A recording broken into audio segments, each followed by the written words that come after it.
This is an explanatory video for Handbook for Carbon Reduction Journey. Climate change is causing abnormal weather around the world. Protecting our planet has become a global challenge, and companies everywhere are now expected to take actions to reduce their carbon emissions. On the other hand, many of our procurement partners face concerns. For example, it is hard to know where to begin.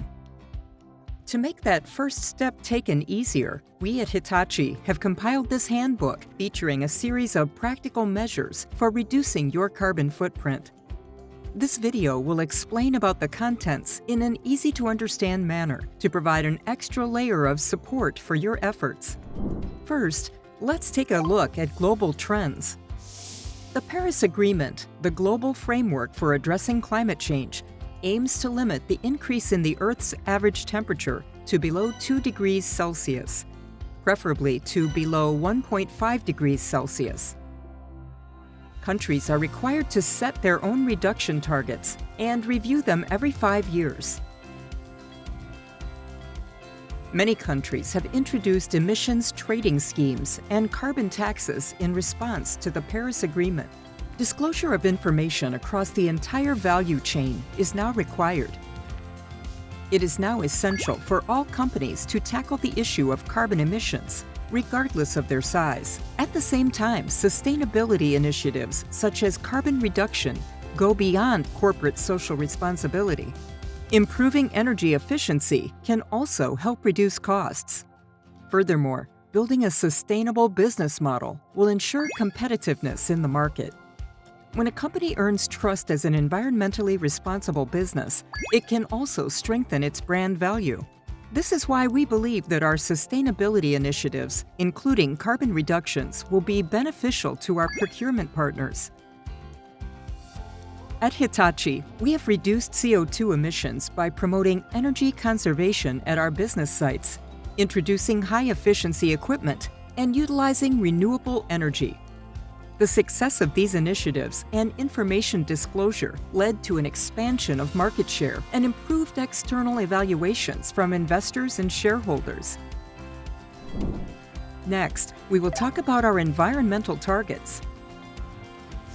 Hitachi Environmental Innovation 2050 outlines our long-term targets of achieving net zero across the value chain by FY 2050.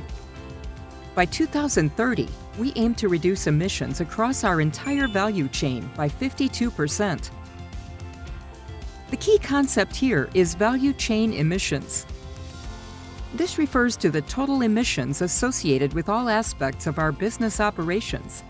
This includes not only those directly emitted by our company, but also emissions from procurement, logistics, product use, and disposal. Scope 1 refers to direct emissions from owned or controlled sources, while Scope 2 refers to indirect emissions associated with the use of purchased electricity, heat, steam, etc.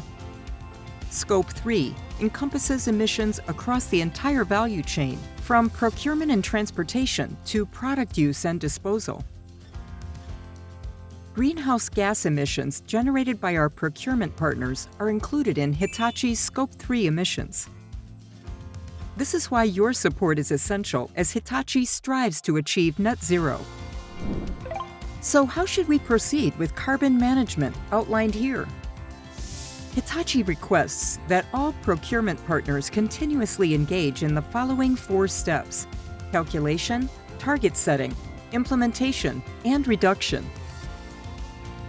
Through this cycle, we can achieve carbon reductions across the entire value chain. In this video, we will discuss the calculation and target setting aspects of this process. Details regarding implementation and reduction will be explained separately. First, we need to perform calculations to understand the current situation.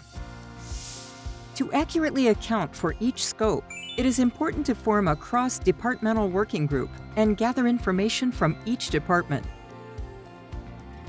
First, identify fuel and electricity consumption, purchased goods and transportation, and product use and disposal. Then classify each into Scope 1, 2, or 3. Once each aspect is classified, proceed to collect the necessary data. Collect activity data such as fuel consumption, electricity bills, and purchase records from various locations and stakeholders. Now that we have all the data, let's take a closer look at each calculation method.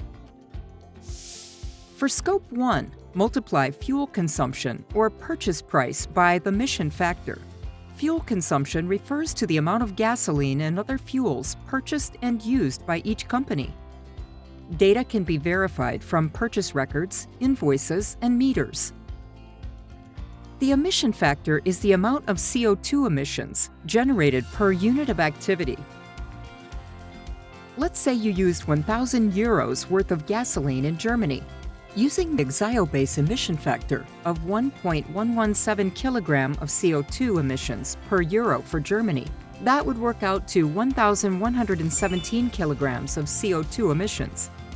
Xiobase emission factor are available in mapping tools like Climatique for supported countries and activities.